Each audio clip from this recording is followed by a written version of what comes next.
Dear students, BA third year पर्यावरण भूगोल के अध्ययन के अंतर्गत हम लोग मानव और पर्यावरण के बीच के संबंधों के बारे में अध्ययन कर रहे थे।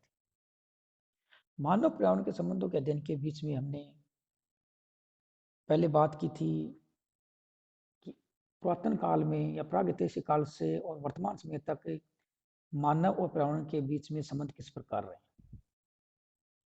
किस प्रकार मानव और पर्यावरण के बीच के संबंधों में बदलाव होता रहा है और वर्तमान समय में धीरे धीरे मानव की प्रगति करते हुए वर्तमान में जो मानव आधुनिक मानव है उसके संबंध पर्यावरण के साथ में किस प्रकार के। इसी के बीच में हमने आपको बताई थी कि मानव और पर्यावरण के बीच में कई प्रकार की अवधारणाएं दी गई हैं, जिसमें दो प्रमुख अवधारणाएं निश्चयवाद और संभववाद की रही। इसमें हम पर्यावरण निश्चयवाद या निश्चयवाद एक ही है। इसके बारे इसमें पहले वीडियो में हमने पर्यावरणीय निश्चयवाद के बारे में विस्तृत अध्ययन किया था। उसमें हमने बताया था कि पर्यावरणीय निश्चयवाद के अंतर्गत पर्यावरण को सर्वोच्च माना जाता है, यानी मानव और पर्यावरण के बीच में जब प्रभावी की बात कर रहे हो तो उसमें पर्यावरण को प्रभावी बता गए। इसमें किसी ने मानव को पृथ्वी की उपज कहा है, किसी ने मानव को धूल कहा है, किसी ने यह कहा है कि मानव उसकी आत्मा में प्रवेश कर गई है, किसी ने कहा कि उसके विचार भी पर्यावरण के द्वारा प्रभावित हैं। अलग अलग जो हमारे भूगोलविद हैं, चाहे वो अरस्तु हो, चाहे वो हिप्पोक्रेटस हो, चाहे वो लाप्ले हो, हम्बोल्ट हो, रिटर हो, रेडजेल हो, सभी लोगों ने मानव और पर्यावरण के बीच के अंतर्गत में पर्यावरण को अधिक महत्व प्रदान किया है। उन्होंने बताया कि मानव को जो क्रियाकलाप हैं, मानव का जो विकास है, मानव की जो प्रगति है, वो किसके द्वारा प्रभावित है? पर्यावरण के द्वारा प्रभावित है।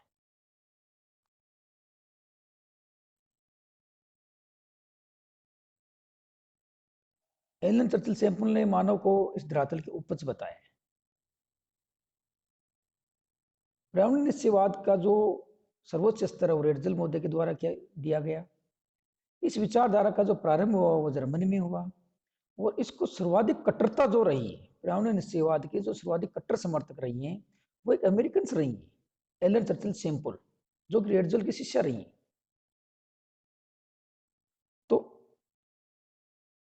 इससे पहले हमने जो अध्ययन किया था वो पर्यावरण निश्चयवाद का अध्ययन किया था। आज के वीडियो में हम लोग पर्यावरण निश्चयवाद की आलोचना करेंगे। देखो, हर जो पहलू होता है, हर सिक्के के दो पहलू होते हैं, एक पक्ष एक विपक्ष। अभी तो हमने पर्यावरण निश्चयवाद के पक्ष की बात की, अब हम पर्यावरण निश्चयवाद की विपक्ष की बात करेंगे। तो 20वीं शताब्दी के मध्य में या 20वीं शताब्दी आते आते नियतिवादी विचारधारा की जो मान्यता थी वो धीरे धीरे धुंधली पड़ने लगी। जिस प्रकार से धीरे धीरे मानव ने औद्योगिक क्रांति के पश्चात मानव ने प्रगति करी, नए नए आविष्कार किए, इस प्रकृति के ऊपर मानव ने अनेक स्थानों पर विजय प्राप्त करी, उससे पर्यावरण निश्चयवाद की जो विचारधारा थी वो धीरे धीरे कमजोर पड़ने लगी और संभववाद की जो विचारधारा थी उसका जन्म होने लगा।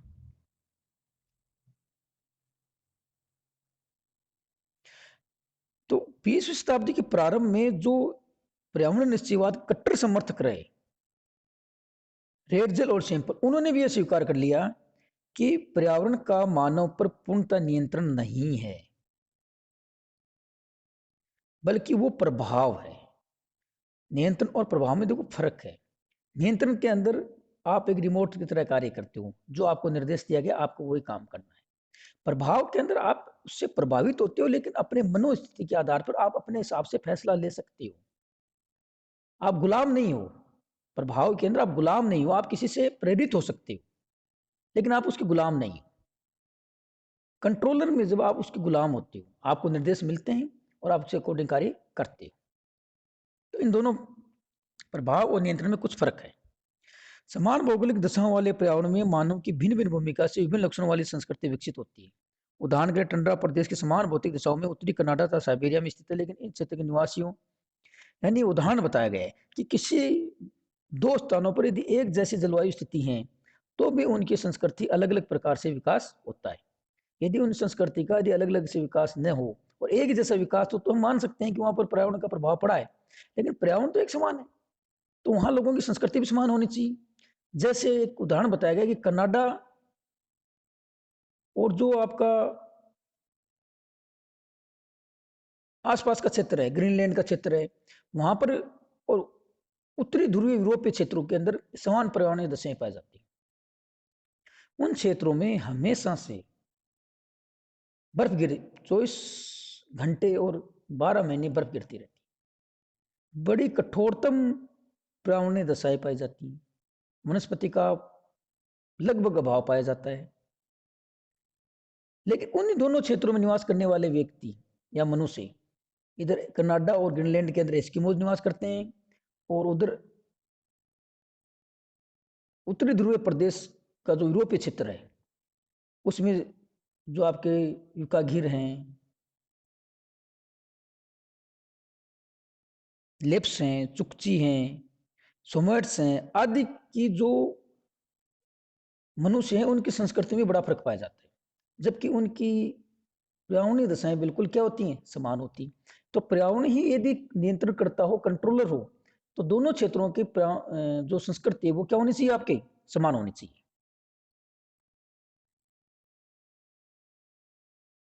इसी प्रकार पर्यावरण में विभिन्न प्रकार के रहन सहन के तरीके मिलते हैं।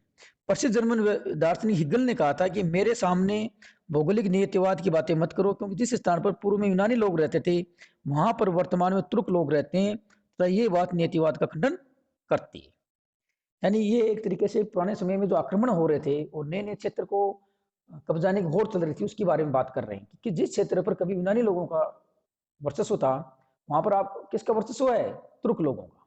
और ये नियतिवाद को नहीं बताता, क्योंकि नियतिवाद यदि प्रभावी होता तो वहां पर हमेशा यूनानियों का ही वर्चस्व होना चाहिए था, लेकिन तुर्क लोगों ने अपने बल से, बुद्धि से यूनानी लोगों को खदेड़ कर वहां पर क्या कर लिया, अपना कब्जा कर लिया। तो ये बताती है मेहनत को, यानी संभववाद को, मनुष्य की ताकत को। मानवीय क्रियाकलापों के दृढ़ आधार को दृष्टिगत करने पर नियतिवादियों द्वारा प्रस्तुत प्रकृति प्रदत्त शक्तिशाली विचार हास्यास्पद लगते हैं। आज तक संपन्न मानवीय कार्यों को मात्र प्रकृति के संकेतों पर किए गए कार्य नहीं माना जा सकता, और इनमें मानवीय क्षमताओं का भी आभास होता है। यानी आज तक हमने जो प्रगति करी है वो केवल प्रकृति के द्वारा प्राप्त संकेतों के आधार पर नहीं करी, बल्कि मनुष्य ने अपनी बुद्धि और बल का भी उसमें प्रयोग किया है।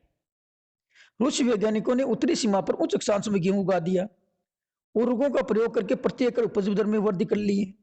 पश्चिमी राजस्थान के शुष्क क्षेत्र में इंदिरा गांधी नहर का विस्तार कर अनुपजाऊ भाग में सघन कृषि व्यवस्था विकसित कर ली है।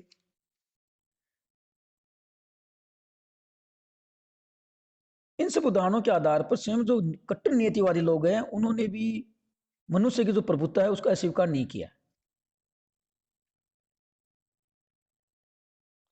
टिमोलिंस ने स्वीकार किया है कि मानव सभ्यता किसी स्थान को परिवर्तित करने में अपनी प्रमुख भूमिका रखती है, जिसे उस परिवर्तित स्थान का मूल प्रभाव स्वयं मानव पर समाप्त हो जाता है।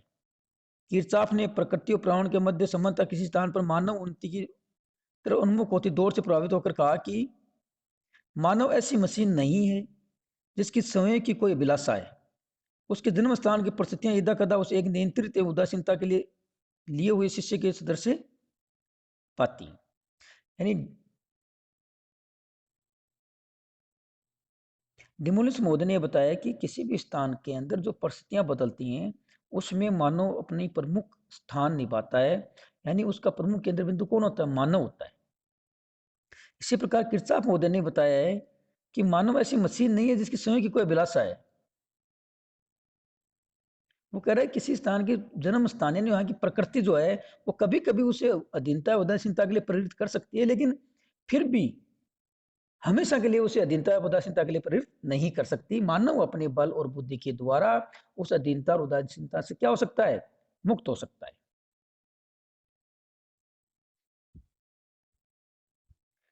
प्राचीन समय में विकसित निश्चयवाद पूर्ण रूपेण प्राकृतिक पर्यावरण के प्रभावों की अमिट एवं पूर्ण स्थिति स्पष्ट करता है, जिसमें मानव इच्छा अनुपस्थित है। यानी जो पुराने समय में जो निश्चयवाद बताया गया है उसमें केवल प्रकृति के प्रभाव की बात की गई है, और मानव की इच्छा और उसके प्रभाव का कहीं भी कोई स्थान नहीं दिया गया, जबकि सभी विद्वान इसे बाहर मानते हैं। जैसा कि ऊपर किरचॉफ ने स्पष्ट किया है, उन्होंने कहा कि प्रकृति मानव के समक्ष अनेक परिस्थितियां प्रस्तुत करती है, जिनमें अनेक अनुकूल तो अनेक प्रतिकूल होती हैं। यानी प्रकृति के द्वारा आपके सामने कई संभावनाएं होती हैं। कुछ संभावनाएं अच्छी होती हैं, आपके अनुकूल होती हैं, कुछ आपके प्रतिकूल होती हैं। मानव अपनी क्षमता और स्वेच्छा से अपनी विचारधारा के अनुसार उनका उपयोग करता है। यानी मानव उन संभावनाओं में से जो उसकी इच्छा होगी, जो उसको अच्छी लगेगी, उन संभावनाओं को स्वीकार करता है और अन्य संभावनाओं को क्या कर देता है, नकार देता है। इन संभावनाओं को स्वीकार करते समय मानव अपने अंदर जो निहित महत्वाकांक्षाएं होती है उनको भी स्वीकार करता है।